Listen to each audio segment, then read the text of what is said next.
Isang mapagpalang umaga po sa ating lahat at lalo tigit po ay sa ating Panginoon. Tunay na ang Diyos ay tapat, mabuti at dakila sa bawat isa sa atin. Isang mapagpalang umaga po sa bawat isang makikinig ng salita ng Diyos sa umaga na ito. Tayo po ay mag-aaral ng kanyang salita sa mga oras na ito.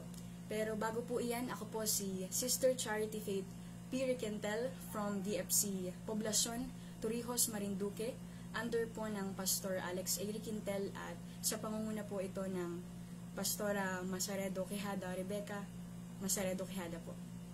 Sa mga oras pong ito, bago po tayo magsimula sa pag-aaral ng salita ng Panginoon, ay tayo po muna ay umawit sa Panginoon. Awitin po natin yung tapat at walang katulad. Tapat at walang katulad ang Diyos sa kahit anumang sitwasyong dinaraanan, di nagkukulang, biyaya niya'y laan. Tapat at walang katulad ang Diyos sa kahit anumang sitwasyong dinaraanan, di nagkukulang, biyaya niya'y laan. Tapat at walang katulad ang Diyos sa kahit anumang sitwasyong dinaraanan, di nagkukulang, biyaya niya'y laan. Kahangahangang Diyos, karapat-dapat sambahin ng lubos.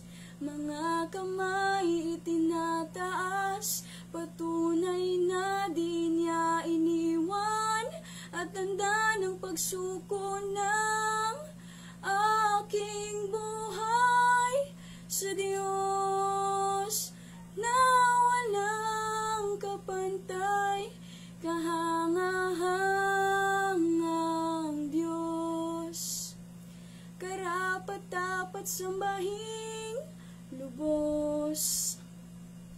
Mga kamay itinataas, patunay na di niya iniwan, at sanda ng pagsuko ng aking buhay sa Diyos na walang kapantay. Mga kamay itinataas, patunay na di mo iniwan, at tanda ng pagsuko ng aking buhay sa Diyos na walang kapantay. Hallelujah! Salamat sa Panginoon. Purihin kayo, Panginoong Hesukristo. O Diyos, sa mga oras na ito, kami ay lumalapit sa inyong pangalan. Patuloy na pinupuri namin kayo, Panginoon. Tunay na, O Diyos, kayo ay tapat, Panginoon. Patunay na, O Diyos, lahat sa amin, Panginoon, kaya nakapagpapatuloy, Panginoon, dahil hindi niyo po kami iniwan, Panginoon. Hindi niyo po kami pinabayaan, Panginoon. Salamat po, Panginoon, sa umaga na ito. Nagpupuri po kami at nagpapasalamat sa mga oras na ito, Panginoon, na binigyan niyo kami ng pagkakataon, Panginoon. Hindi po aksidente, O Diyos, na naririto kami, Panginoon, sa mga oras na ito, kundi lahat ay pinangyayari niyo, Panginoon, ayon sa inyong kalooban at sa inyong plano. Banal na Espiritu, ang dalangin namin ay ang pangunguna ninyo, Panginoon. Itago niyo po ako sa inyong likuran, Panginoon. Anumang nakikita niyong karumihan namin sa mga oras na ito, anumang uri, Panginoon, ang karumihan sa isipan, Panginoon, anumang uri ng karumihan sa puso, anumang uri ng karumihan sa kaluluwa, O Diyos. Anuman po, Panginoon, na nakikita niyong kadungisan, alam niyo po ang lahat. Batid niyo pong lubos, Panginoon, ang laman ng puso ng bawat isa sa amin. Alam niyo po ang katatayuan at estado, Panginoon, ng sino man, Panginoon, na nakikinig O Diyos, lumalapit kami, nagpapakumbaba, nagpapakababa, humihingi po kami ng kapatawaran sa inyong pangalan, Panginoon. At nagpapalinis po kami sa inyong kabanal-banalang dugo, Panginoon. At patuloy na, O Diyos, gayon din sa mga oras na ito, kami po ay dalangin namin ay ang kapatawaran po, Panginoon, ang pagpapatawad namin, O Diyos, sa bawat kaluluwang nagkasala sa amin. Alam niyo po ang laman ng puso ng bawat isa sa amin. At dalangin namin, palayain niyo kami sa anumang uri ng galit, ng puot, hinanakit na sa aming mga puso, Panginoon. Anumang mga kasalanan, Panginoon, na nagiging dahilan ng paglayo namin sa inyo, Panginoon. Tapat kayo at wala kayong katulad, Panginoon. Tunay na kayo'y kahangahangang Diyos. Kami po ay nagpapatawad, Panginoon, sa inyong harapan. Sa mga oras na ito, ipinagkakatiwala po namin sa inyo ang lahat. Naniniwala kami, Panginoon, sa inyong magagawa, sapagkat wala po kayong hindi magagawa, O Diyos. Panginoon, para po sa inyo ang lahat ng ito, pinupuri namin, pinararangalan ng inyong pangalan, sa pangalan ng aming Panginoong Hesukristo. Amen at amen. Amen. Isang mapagpalang umaga po sa bawat isang nakikinig po ng salita ng Panginoon sa mga oras na ito. At ang Diyos po ay dakila at mabuti sa bawat isa sa atin. Ang Diyos ay tapat at tunay na sa kanta ay ako po ay isa sa patunay na ang Diyos talaga ay hindi nang iiwan. Tayo pong lahat ay patunay, mga buhay natin, yung mga pinagdaanan natin, patunay na ang Diyos talaga ay tapat. Ang Diyos ay walang katulad. Ang Diyos ay umiibig, nagmamalasakit, nagmamahal, kumakalinga ng kanyang mga anak. Salamat po sa Panginoon sa mga oras na ito. Isang napakalaking pagpapasalamat sa Panginoon at pribilehyo na magamit po sa Kanya pong karangalan. At sa mga oras pong ito ay, una higit sa lahat ay nais laging iparating sa atin ng Panginoon na ang Diyos ay patuloy na nagpapahayag ng mensahe, may ginagamit ang Panginoon sa bawat na mga lingkod niya ay dahil nagmamahal siya. Paminsan, ang salita ng Panginoon, hindi paminsan, kundi kadalasan ng salita ng Panginoon ay, at hindi na talaga kadalasan, kundi ang salita ng Diyos talaga ay hindi laging magaan, kundi karamihan sa salita ng Panginoon ay nakakapanakit sa bawat isa sa atin. At sa mga oras pong ito ay nagpapasalamat sa Panginoon tayong lahat na naririto tayo. At hindi aksidente, tandaan po natin na ang Panginoon ay nagpapangyari ng mga bagay ayon sa kanyang plano at ayon sa kanyang kalooban. At hindi aksidente na mapapakinggan natin ang mensahe na ito. Hindi po ito para kung kanino lang, kundi para ito sa ating lahat. At dalangin natin sa Panginoon ay pagkalooban niya tayo ng puso, ng may pagtanggap sa Panginoon, hindi lang puso na tatanggap ng kanyang mensahe, kundi puso na gaganap ng kanyang sinabi.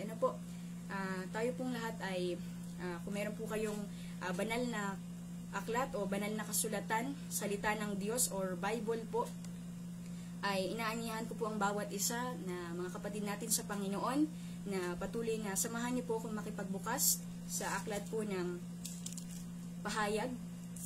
Pahayag chapter 3 o Pahayag po Revelation chapter 3 verse 1 hanggang 6 po. So, ang mensahe ng Panginoon sa umagang ito ay para po sa ating lahat. Ito po ay isang babala ng Panginoon at pagpapaalala, hindi dahil kung para saan, kundi dahil mahal tayong lahat ng Panginoon. At ang kanyang mga minamahal ay kanyang pinaalalahanan. Ang kanyang mga minamahal ay kanyang itinutuwid at itinatama. Sa mga oras pong ito, ay babasahin ko po sa inyong harapan, ngunit mas maganda po sana ay kung ang bawat isa sa atin ay may hawak mismo ng salita ng Diyos, ng Bible, dahil po upang maano natin ang kapahayagan ng Panginoon sa mga oras na ito. Ma-share ko lamang po sa inyo, mga kapatid, ay kahapon po pala, nung naatasan po ako ng pastor na maghayag ng salita ng Diyos, ay nagtanong ako sa Panginoon kahapon, Panginoon, ano po ang mensahe ninyo sa amin? Dahil kung tayo po ay magsasalita sa ganang lakas natin, hindi tayo mensahero ng Diyos, kundi tayo ay speaker lang. Ngunit tayo ay ginagamit ng Panginoon. Tayo daluyan lamang at instrumento lamang tayo ng Diyos. Tayong ginagamit ng Panginoon sa pagpapahayag ng kanyang salita. Hindi tayo magdedesisyon na ito yung madali na salita ng Panginoon, kaya ito yung nauunawaan, ito yung maganda sa pandinig ng mga tao. Kundi tayo yung magtatanong nararapat sa Panginoon kung ano ang mensahe niya sa bawat isa sa atin, sapagkat yun ang nais ng Diyos. Ano po? Sabi ng Panginoon ay repentance o pagsisisi. At itong mensahe ng Panginoon ay talagang para sa ating lahat, sapagkat ang bawat isa sa atin ay nakagagawa ng mga pagkakasala, nakagagawa ng pagkakamali, pumapalpak, parte ang panghihina at mga panlulupaypay. Ano po? At ang mensahe na ito ay natanggap ko na ang mensahe talaga ng Panginoon. Dahil may nakita po akong isang kapatid natin sa Panginoon na ito rin yung mensahe ng Panginoon sa kanya. At ito ang mensahe ng Panginoon para sa ating lahat. Ano po? Sabi ng Panginoon sa aklat po ng Pahayag, chapter 3, verse 1 hanggang 6 po ay, sabi ng Panginoon dito, isulat mo ito sa anghel na nagbabantay sa iglesia sa Sardis. Ito ang mensahe ng may 7 espiritu ng Diyos at may hawak na 7 bituin. Sabi ng Panginoon, alam ko ang mga ginagawa ninyo. Marami ang nagsasabi na buhay ang pananampalataya niyo sa akin, ngunit ang totoo, para kayong patay.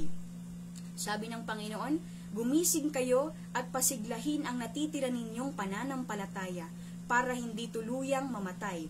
Dahil nakikita ko na ang mga gawa ninyo ay hindi paganap sa paningin ng aking Diyos. Ito pong buong ito, ano po? Sabi dito ay, kaya alalahanin ninyo ang mga aral na tinanggap ninyo. Sundin ninyo ang mga iyon at pagsisihan ang inyong mga kasalanan.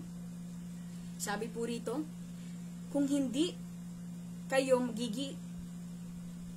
sabi po rito, pagsisihan ninyo ang inyong mga kasalanan. Wait lang po. Sabi dito, ulitin po natin doon sa, alam ko ang mga ginagawa nyo, maraming nagsasabi na buhay ang pananampalataya nyo sa akin, ngunit ang totoo, para kayong patay. Gumising kayo at pagsiglahin ang natitira nyong pananampalataya, para hindi tuluyang mamatay. Dahil nakikita ko na ang mga gawa nyo ay hindi paganap sa paningin ng aking Diyos.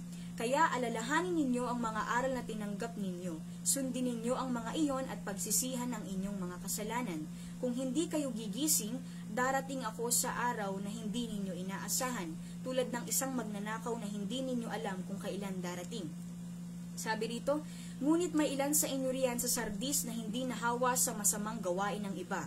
Lalakad silang kasama ko na nakasuot ng puting damit dahil karapat-dapat sila.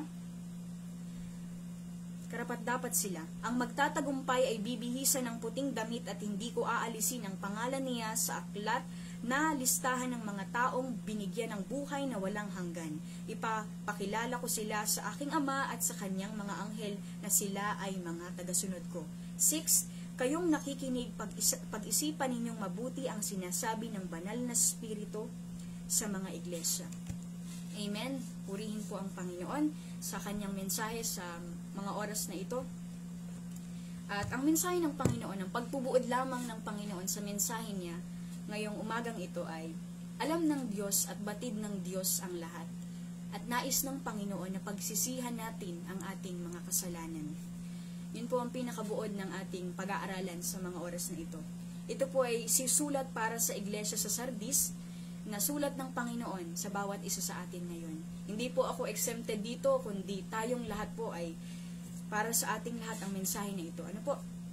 Sabi rito ay, isulat mo ito para sa anghel na nagbabantay sa iglesia sa Sardis. Ito ang mensahe ng may 7 espiritu ng Diyos at may hawak na 7 bituin, at ito po ang ating Panginoong Hesukristo. Ano po? Sabi rito, alam ko ang mga ginagawa ninyo. Marami ang nagsasabi na buhay ang pananampalataya niyo sa akin, ngunit ang totoo, para kayong patay. Ibig sabihin lamang rito ng Panginoon, alam niya ang lahat. Maari nating mapeke ang sino man. Maari ko kayong mapeke, pero alam ng Diyos ang laman ng puso ko. Maari ko akong gumawa ng mga bagay na sa tingin ng mga tao ay para sa Panginoon, ngunit alam ng Diyos ang totoo. Wala tayong maililihim sa Panginoon. Wala tayong maililihim sa harapan ng Diyos, sapagkat kitang-kita tayo ng Panginoon. Saan man tayo magtago, nakikita tayo ng Panginoon. At alam ng Diyos kung ano ang katatayuan ng bawat isa sa atin. Alam ng Diyos kung ano ang estado natin sa harapan ng Diyos. Maari nating masuhulan ng tao, maari nating mas mapeke ang sino man na nabubuhay sa mundong ito. At lahat ng anumang nilikha ng Diyos ay maaari nating mapeke, pero yung lumikha sa ating lahat ay hindi natin kailanman mapepeke. Ano po? Yun po, may pinaka ay, mensahe rito ay, alam ng Panginoon ang ginagawa ng bawat isa sa atin. Alam ng Diyos ang iniisip mo ngayon. Alam ng Diyos ang nararamdaman mo. Alam ng Diyos ang laman ng puso mo ngayon. Tarok ng Diyos ang lahat. Ano po? Sabi rito, marami ang nagsasabi na buhay ang pananampalataya niyo. Ngunit ang totoo, para kayong patay. Alam niyo po ba, isa sa masakit sa katotohanan ay marami po ang Kristiyano ngayon na ang tingin sa pagiging born-again Christian ay isang relihiyon,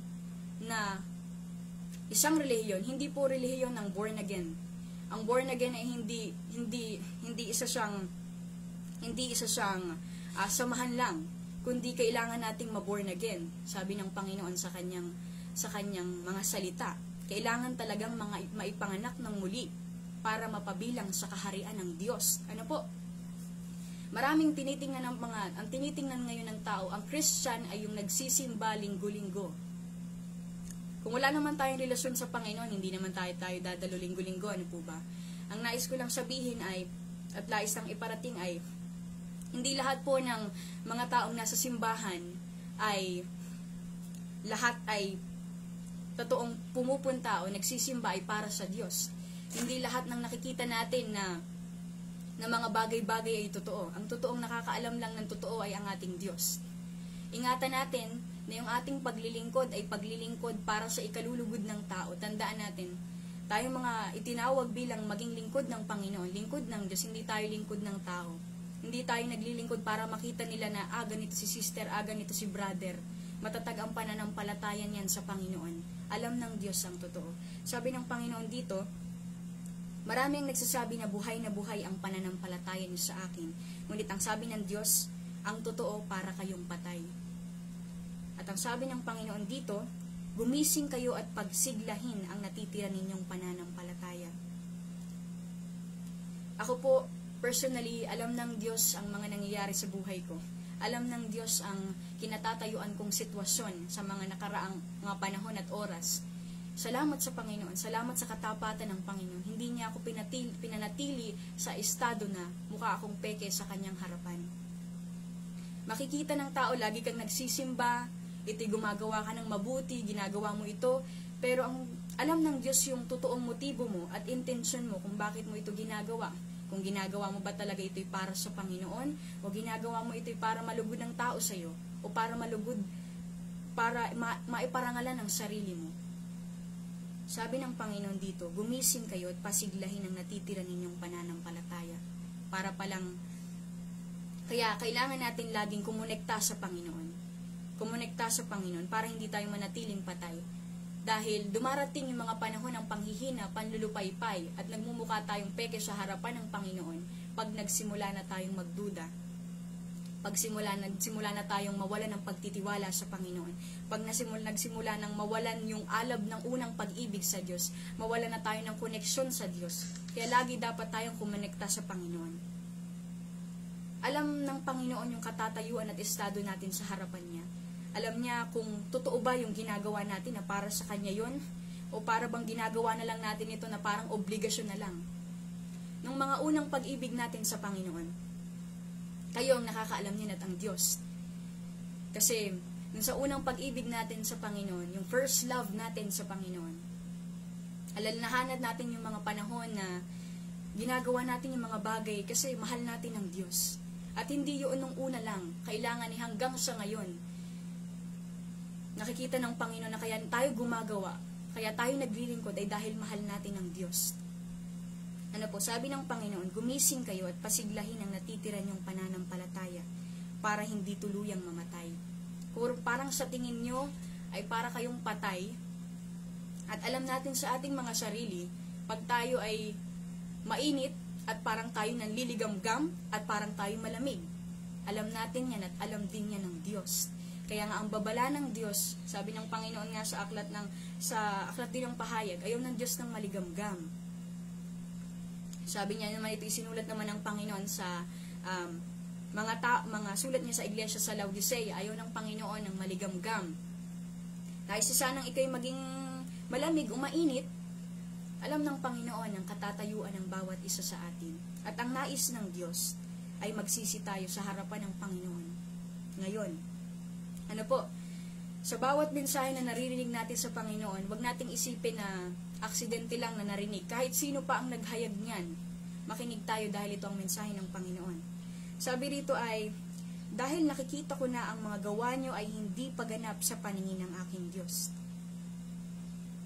Ang mga ginagawa natin, ang Diyos lang ang nakakaalam kung bakit natin ito ginagawa, anong motibo at intensyon. Maaring makita ng iba na maganda yung ginagawa mo, pero ang Diyos lang ang nakababatid kung para kanino mo ginawa, bakit mo ginawa yan, dahil siya nakakakita ng puso ng bawat isa sa atin.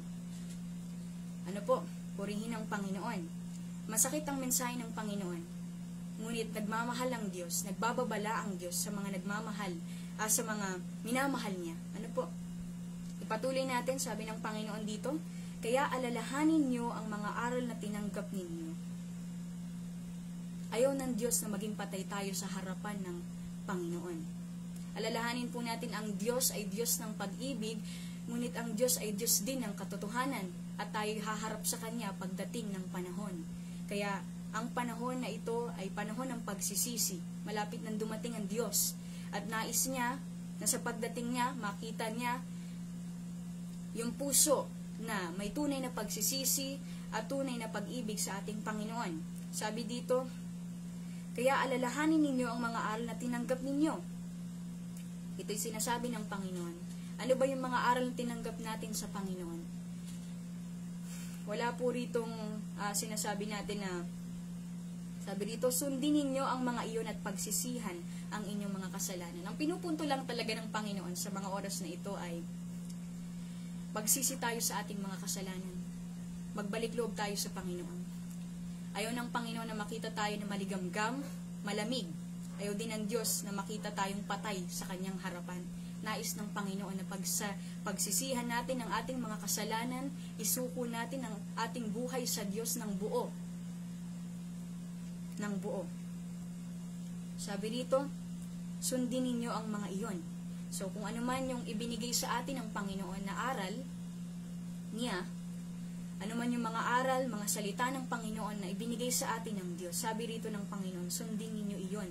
Sundin ninyo ang mga iyon at pagsisihan ang inyong mga kasalanan. Sa mga panahon na ito, hayaan po ninyo na habang tayo nakikinig ng salita ng Diyos, makipag-ugnay tayo sa Panginoon. Magpasiyasat tayo sa Panginoon. Panginoon, ano pa po yung mga nakikita mo na, ano po yung mga nakikita mong karumihan sa akin, mga kasalanan sa akin, Panginoon, mga mali po na nakikita mo, Panginoon, sumusuko po ako sa inyo. At humihingi ng tawad sa Panginoon. Ganon din ang pagsisisi. Ang pagsisisi po ay hindi sa paghingi ng tawad. Ako po ang kadalasan dyan. Mahilig akong humingi ng tawad pero paulit-ulit kong ginagawa. Hindi yun ang repentance. Ang repentance ay paghingi ng tawad sa Panginoon, pagpapakababa sa harapan ng Panginoon, pag-amin sa kasalanan at pagtalikod sa kasalanan. Yun ang tunay na repentance. Yun ang ibig sabihin ng word na repentance. Pagsisisi. At hindi ito masasabing, pastor ako'y ginagamit ng Diyos. Alam ng Diyos ang lahat. At ang mensahe ng Diyos ay hindi nagkakamali. Magsisi tayo sa harapan ng Panginoon. Sabi ng Panginoon dito, kung hindi kayo gigising, darating ako sa oras na hindi ninyo inaasahan. Huwag nawang madatnan tayo ng Panginoon na ito'y ipinarating na sa atin ng Panginoon na magsisi tayo, ngunit sasabihin natin sa Panginoon, Panginoon, bukas na lang. Ngayon po tayo, pinangungusapan tayo ng Panginoon na tayong magsisi sa harapan niya, idulog ang ating mga kahinaan, idulog ang ating mga kasalanan, ang ating mga pagkukulang, ang ating mga pagkakamali, ang ating mga pagsalangsang. Hindi bukas, hindi mamaya, kundi ngayon. Habang tayo nakikinig ng salita ng Diyos, makipag-ugnay tayo sa Panginoon. Hindi po ito nakadepende kung sino ang nagsasalita. Ito po ay nakadepende kung ano ang pangungusap ng Diyos sa atin sa mga oras na ito. Sabi rito, kung hindi kayo gigising, darating ako sa oras na hindi ninyo inaasahan, tulad ng isang magnanakaw na hindi nyo alam kung kailan darating. Tayo laging manalangin sa Panginoon na huwag maging matigas ang puso natin sa harapan niya. Kung hindi tayo magsisisi ngayon, kailan pa po ano? Sabi ng Panginoon dito ay kung hindi tayo gigising, darating ang Diyos sa oras na hindi natin inaasahan tulad ng isang magnanakaw na hindi niya alam kung kailan darating. Ngayon na nagpapaalala na ang Diyos na kailangan nating talikuran ang ating mga kasalanan, isuko ng buo ang ating sarili sa Panginoon, buhayin at gisingin ang natitirang pananampalataya. Hindi po ito napakinggan. Hindi lang tayo tagapakinig ng salita ng Panginoon. Doer tayo ng salita ng Diyos. Kasi walang pakinabang kung tayo makikinig. Kahit pa magbabala ang sino man, kung hindi rin natin pakikinggan ang babala, magiging baliwala po ang babala. Ano po? Sabi rito ng Panginoon, may ilan sa inyo riyan sa Sardis na hindi nahawa sa masamang gawain ng iba. Lalakad silang kasama ko na nakasuot ng puting damit dahil karapat-dapat sila. Amen? Purihin ang Panginoon. Nawa ay kasama tayo rito. Ano po? Kasama tayo dun sa mga hindi nahawa sa masasamang gawain ng iba. Na tayo kasamang lalakad na kasama ang Diyos na nakasuot ng puting damit dahil mapapatunayang tayo karapat-dapat sa harapan ng Diyos. Ano po? Ang mensahe po ng Panginoon na patuloy na ipinaparating ay pagsisisi. Sa bawat isang nakakarinig po nito, ang panawagan lamang ng Diyos sa bawat isa sa atin sa umaga na ito ay tayo lumapit sa Panginoon ng may kababaan, ng may kapakumbabaan. Kailangan nating pagsisihan. Ang pinakamaliit na kasalanan sa ating mga buhay ay nararapat ng mawala. Tayo po ay haharap sa Panginoon pagdating ng araw. Tandaan po ng bawat isa sa atin yan. Wala pong exempted sa pagharap sa harapan ng Panginoon. At sa babala at paalala ng Diyos na ito ay nagmamahal ang Panginoon sa bawat isa sa atin. Kaya inuulit po ng Panginoon ang mensahe niya, tayo po ay magsisi sa harapan ng Panginoon. Ano po? Diretso natin yung sa ibaba. Ito pong mensahe na ito ay papaliwanag ko lang po yung buong sulat po ng iglesia. Sulat po para sa iglesia sa Sardis. Sabi rito ay, ang magtatagumpay ay bibihisan ng puting damit at hindi ko aalisin ang pangalan niya sa aklat na listahan ng mga taong binigyan ng buhay na walang hanggan. Ipapakilala ko sila sa aking Ama at kanyang mga anghel na sila ay mga tagasunod ko. Ang Panginoon, akala ba natin ay, ang Panginoon ay, kapag nakasulat na yung pangalan natin sa aklat ng buhay, ay hindi na kayang burahin ng Panginoon yon. Sabi ng Panginoon dito, ay, ang magtatagumpay ay bibihisan ng puting damit at hindi ko aalisin ang pangalan niya sa aklat na listahan ng mga taong binigyan ng buhay na walang hanggan. Kayang gawin ng Diyos ang lahat. Huwag tayong magmamatigas sa Panginoon. Walang mataas sa harapan ng Panginoon. Kailanman. Ano po? May kakayahan ng Diyos na burahin ang ating pangalan sa aklat ng buhay. Kaya kailangan nating ayusin ang ating pamumuhay sa harapan ng Panginoon. Ituwid tayo ng Panginoon sa ating mga pagkakamali at kasalanan at pagsisihan natin at talikuran ng ating mga pagkakamali at gawin ang nararapat sa harapan ng Panginoon. Sabi rito, kayong nakikinig, pag-isipan ninyong mabuti ang sinasabi ng banal na spirito sa mga iglesia. Sabi rito ng Panginoon, kayong nakikinig. Sino po ang nakikinig ngayon? Tayong lahat. Kaya pag-isipan nating mabuti ang sinasabi ng Panginoon sa mga oras na ito. Sinasabi ng banal na spirito sa atin na iglesia ng Diyos. Ano po? Inuulit ko sa mga sinabi ng Panginoon, alam ng Diyos ang ginagawa natin ngayon. Marami ang nagsasabi na buhay ang inyong pananampalataya, ngunit ang totoo para kayong patay. Sikapin natin na hindi tayo gumagawa, kasi ang totoo, kung hindi tayo gumagawa para parangalan ng tao, para sa ikalulugod ng tao, hindi tayo tunay na anak ng Diyos. Hindi tayo tunay na lingkod ng Panginoon. Dahil sabi ng Panginoon sa aklat ng Galatia, chapter 1, verse 10, ito po ay sulat po ni Pablo, huwag niyong isipin na ang nais ko ay malugod sa akin ng tao, hindi, ang nais ko ay malugod sa akin ng Diyos.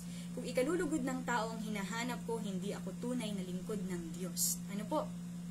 Tandaan nyo, sa anumang paglilingkod, tandaan natin po sa anumang paglilingkod na ginagawa natin para sa Panginoon, hindi tayo naghahanap ng ikalulugod ng tao.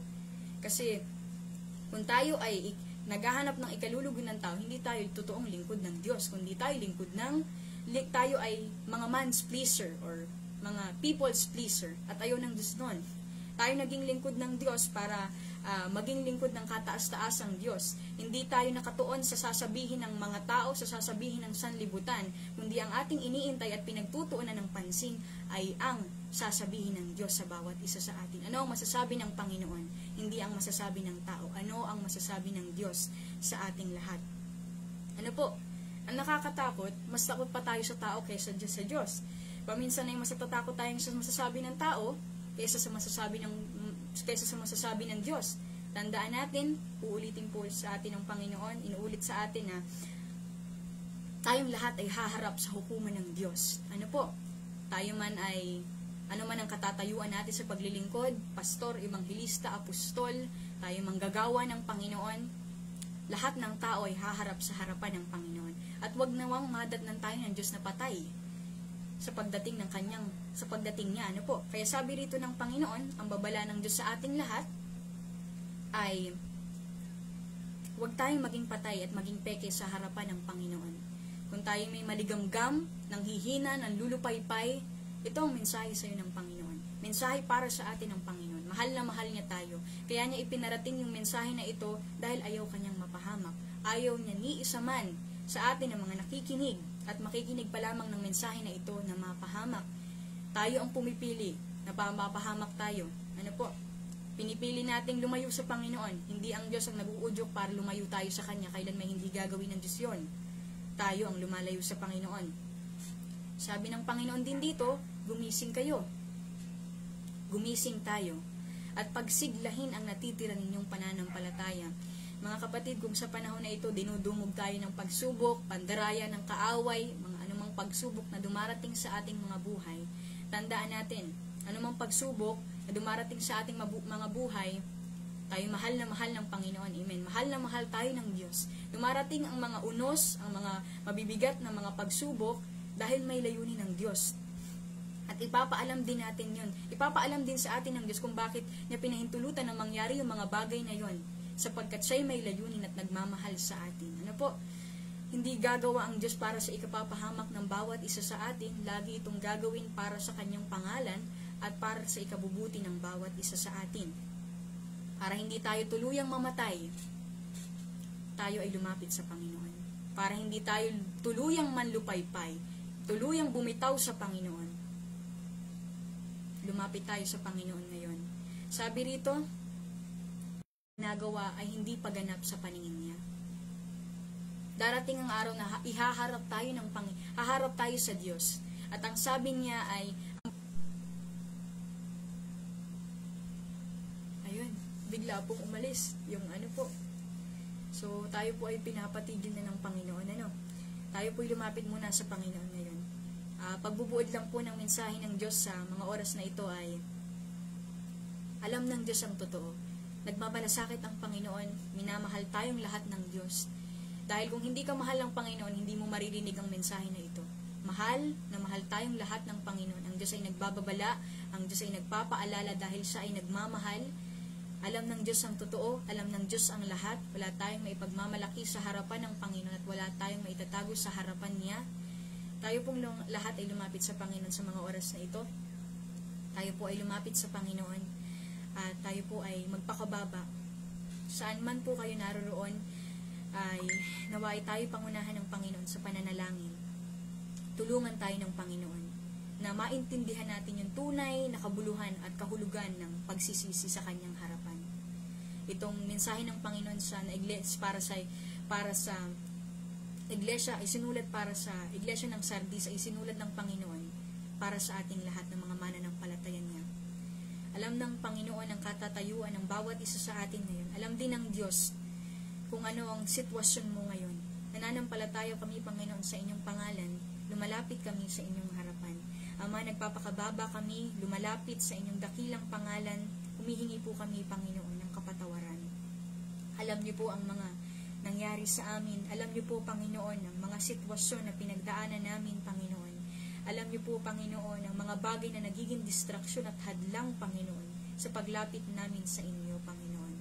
Patawarin niyo kami, Panginoon, dahil ang unang distraksyon, Panginoon, at ang unang hadlang, Panginoon, ay ang aming pagmamahal sa aming mga sarili. Ang turo niyo sa amin, Panginoon, ang pagsunod sa inyo ay pagtanggi, Panginoon, sa sarili at pagsunod sa anumang nais niyong gawin namin, Panginoon. Lumalapit kami sa inyong pangalan, Panginoon.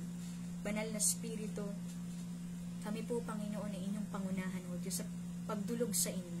Sa pangalan ng aming Panginoong Yesus, kami ay nagpapakumbaba, Panginoon, sa inyong harapan. Nilalapit namin, O Diyos, ang aming mga sarili sa inyo, Panginoon. Humihingi kami, O Diyos, ng kapatawaran sa aming mga kasalanan. Humihingi kami, O Diyos, ng kapatawaran, Panginoon, sa aming mga pagkakamali, O Diyos, sa inyong harapan. Batid niyo po, Panginoon, ang laman ng aming mga puso. Batid niyo pong lubos ang laman ng aming isipan. Alam niyo po ang mga bumabagabag sa amin, Panginoon, at patuloy na yumuyugyug ng aming mga pananampalataya. Salamat po sa mensahe niyo, Panginoon. Na nakita niyo, Panginoon, O Diyos, na naiparating ang mensahe na ito, na kailangan naming magsisi. Malapit na kayong dumating at darating ang araw na kami haharap sa inyo. At huhukaman niyo kami at huhusgahan sa lahat ng aming ginawa, sa lahat po, Panginoon, O Diyos. Dalangin namin, Panginoon, linisin niyo kami sa mga oras na ito. Panginoon, patawarin niyo kami sa aming mga sala, sa isipan man ito, anumang uri ng karumihan sa isipan, Panginoon, anumang uri ng karumihan sa puso, Panginoon, pag-aalinlangan, kasinungalingan, katigasan ng puso, katigasan ng ulo, kaswailan, pagrereklamo at anumang uri, Panginoon, ng mga pag-uugali, kaisipan, na baluktot sa inyong harapan, Panginoon, mga kataasan namin, mga kayabangan namin, mga pagmamahal namin sa aming mga sarili, Panginoon. Nagsisinungaling kami kung sinasabi namin kayo ang aming Diyos, kayo ang aming Panginoon, kung ang sinusunod namin ay ang aming mga gusto. Nakakahiya po kami sa inyong harapan. Kaya kami umaamin sa inyo. Alam niyo po ang lahat ng aming mga pagkukulang. Alam niyo rin ang lahat ng aming mga kasalanan. Batid niyo po ang lahat sa aming Panginoon. Lumalapit kami, nagpapakababa, humihingi kami ng kapatawaran, Ama, sa aming lahat ng nagawa sa inyong harapan. Sa lahat ng pagsisinungaling at mga kasinungalingan na nananatili sa aming mga buhay, Panginoon. Tulungan niyo kami, akayin niyo kami, Panginoon, sa tunay na pagsisisi at pag-aalay ng buhay, paglalagak, Panginoon, ng buong panahon at buong buhay sa inyo. Iwanan na namin ang aming mga dating pagkatao, dating pag-uugali, mga dating kaisipan na hindi po tama sa inyong harapan, Panginoon. Tulungan niyo kami. Walang mahirap sa inyo, Panginoon. Ang ibinigay ni Espiritu, Panginoon, ninyo, na siyang inilagay niyo po, Panginoon, sa aming Panginoong Jesus, na nung naririto, Panginoon, ay walang kapintasan, walang dungis, at walang bahid ng anumang uri ng karumihan. At yun din ang Espiritong ipinagkaloob niyo sa amin. Kaya hindi namin masasabing hindi namin, Panginoon, kayang magbago, sapagkat wala po, Panginoong, hindi kayo magagawa, Panginoon.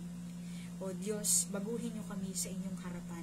Pakabanalin niyo kami at pakalinisin, Panginoon, sa aming mga karumihan at kasalanan, mga pagsalangsang. Gayon din, anumang galit, puot, hinanakit sa aming mga puso, kami po ay nagpapatawad sa bawat kaluluwang nagkasala sa amin. Kami palayain ninyo sa anumang uri, Panginoon, ng taktika ng kaaway na ginagawa sa aming mga buhay, at palayain niyo kami at hayaan niyong malaman namin ang katotohanan. Punuin po ninyo kami ng inyong pag-ibig, ng inyong pong Santong Espiritu, at ang lahat ng nakikinig, Panginoon, sumaamin nawa ang inyong kapayapaan, O Diyos. Naniniwala kami, O Diyos, na pag kami lalapit sa inyo ng totoo, lalapit kami ng totoo, ng may kababaang loob, kayo po, Panginoon, ay tapat at nagpapatawad sa aming mga pagkakamali. At dalangin din namin, hindi lamang kami hihingi ng tawad, kundi babaguhin niyo po ang aming mga pagkakamali. Kami itatama at itutuwid niyo ang pamumuhay sa inyong harapan. Panginoon, wala kaming magagawa hiwalay sa inyo, Panginoon. Wala kami po, Panginoong estado, kundi kaming lahat, Panginoon, ay pantay-pantay sa inyong harapan. Pinupuri ko po kayo at pinararangalan. Salamat, Panginoon, sa mensahe niyo. Mahal na mahal niyo po talaga kami, at salamat sa inyong pagmamahal, Panginoon. Pinupuri namin ang inyong pangalan at pinasasalamatan. Salamat po, O Diyos, sa pangalan ng aming Panginoong Jesus. Amen at amen. Salamat po sa Panginoon sa mga oras na ito. Kung tayo po ay hindi nakapakinig ng buong mensahe na ito, nasa aklat po ng Pahayag, chapter 3, verse 1 to 6 po ang mensahe ng Panginoon. At nais po ng Panginoon na tayo mag-aral din. Siya lang at tayo lang at ang Diyos. Nais ng Panginoon, nagtatawag ang Diyos na iwan muna natin ang ating mga gawain ngayon. Makipagniig muna tayo sa Panginoon ng totoo. Aminin muna natin sa Panginoon ang lahat. Hindi man kayo nakasabay sa panalangin, kung may panahon po tayo, At ang panahon na ito ay pagsisisi, paglilinis ng Diyos sa ating mga kasalanan at pagiging totoo sa Kanyang harapan. Ang mensahe na ito ay para sa ating lahat. Huwag po nating itong babaliwalain. Sapagkat kung binabaliwala natin ang mensahe ng Diyos, binabaliwala din natin ang Panginoon. Salamat sa Panginoon sa Kanyang kabutihan. Purihin po ang Diyos, sa Kanya lamang ang pinakamayamang papuri at pasasalamat. Mahal po tayong lahat ng Diyos.